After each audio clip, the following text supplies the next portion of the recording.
Un informe revela cómo Venezuela se convirtió en el cementerio de la cúpula de las disidencias de las FARC. Inside Crime describe la migración de los grupos armados desde Colombia al otro lado de la frontera y asevera que el Frente Acacio Medina es la facción más poderosa.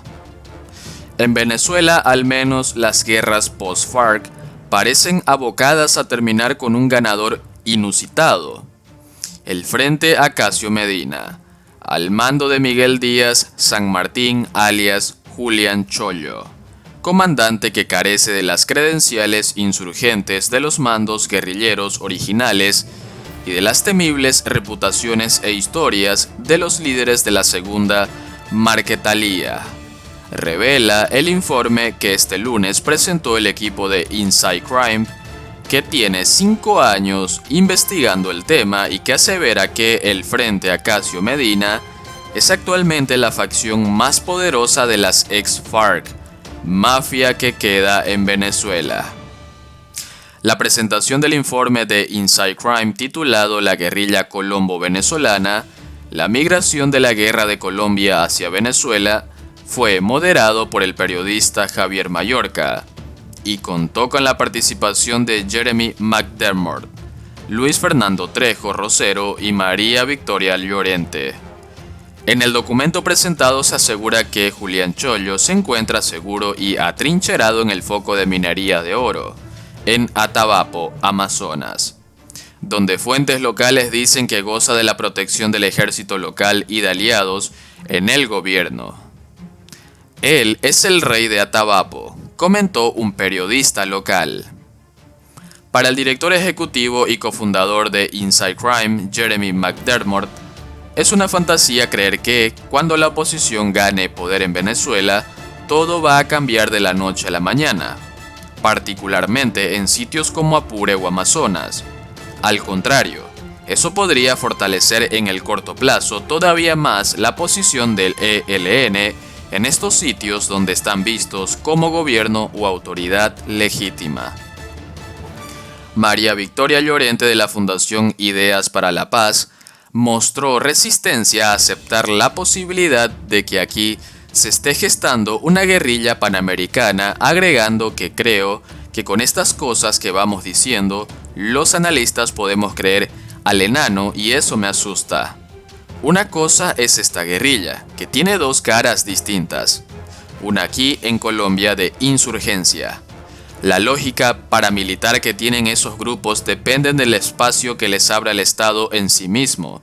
Y como lo dice el documento de Inside Crime, parte de los éxitos del ELN en los espacios que se ha abierto frente a las disidencias tiene que ver con el apoyo que le ha dado el régimen de Maduro, y eso no hay que subestimarlo.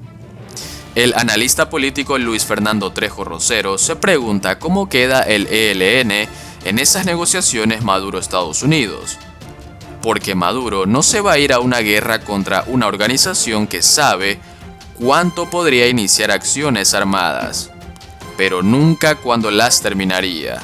Más que sacarlos a escobazos, yo creería que puede haber un escenario de absorción del ELN venezolano. Agrega que el gran objetivo del ELN es sostenerse en armas. El ELN está hoy viviendo su mejor momento, y en Venezuela son gobierno y gobierno oficial. No hay territorio seguro.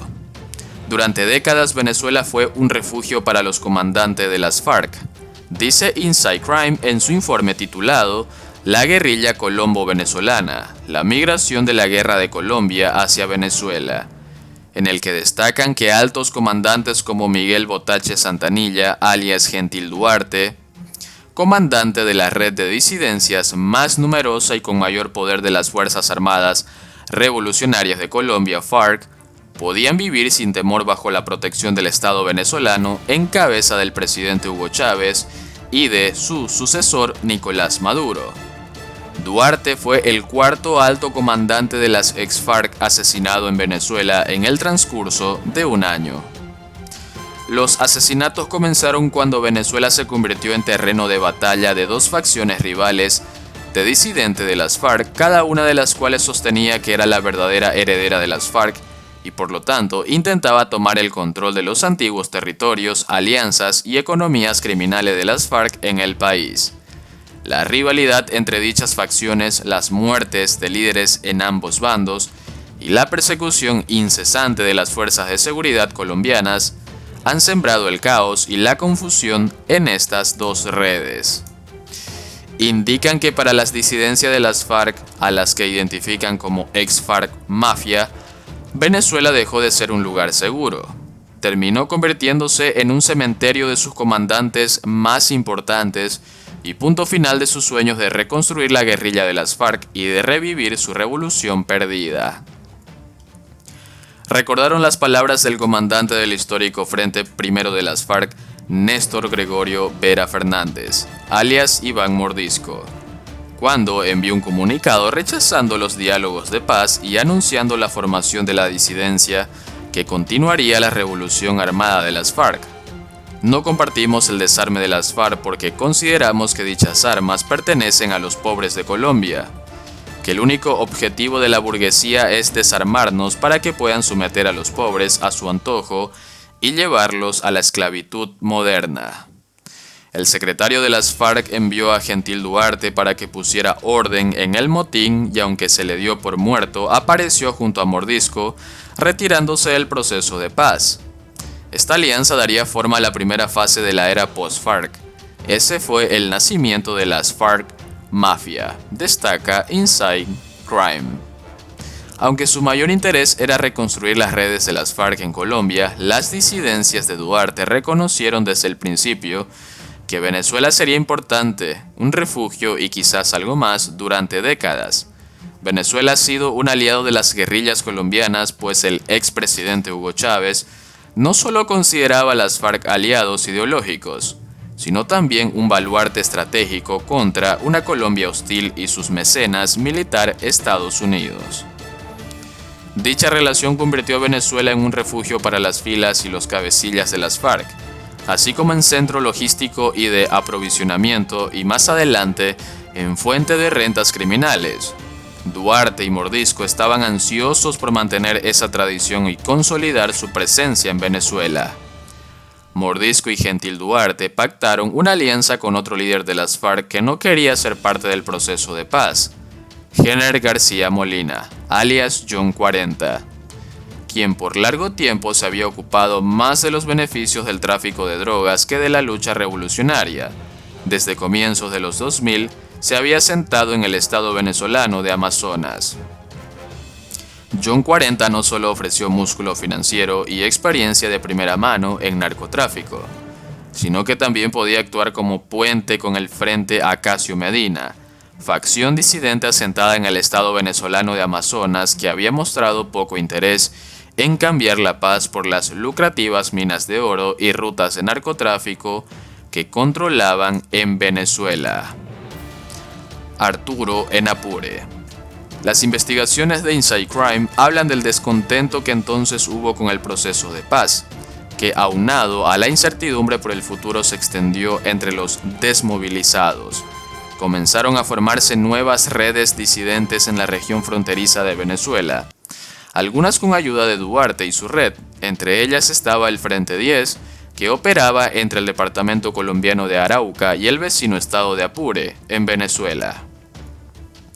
Relatan que la Defensoría del Pueblo de Colombia sostiene que Duarte y Mordisco enviaron armas y recursos a las disidencias lideradas por un mando medio que había sido expulsado del proceso de paz, Jorge Eliezer Jiménez Martínez, alias Arturo, quien convirtió un pequeño grupo de guerrilleros que se había evadido de un campamento de desmovilizados en un grupo armado binacional con más de 300 combatientes aproximadamente.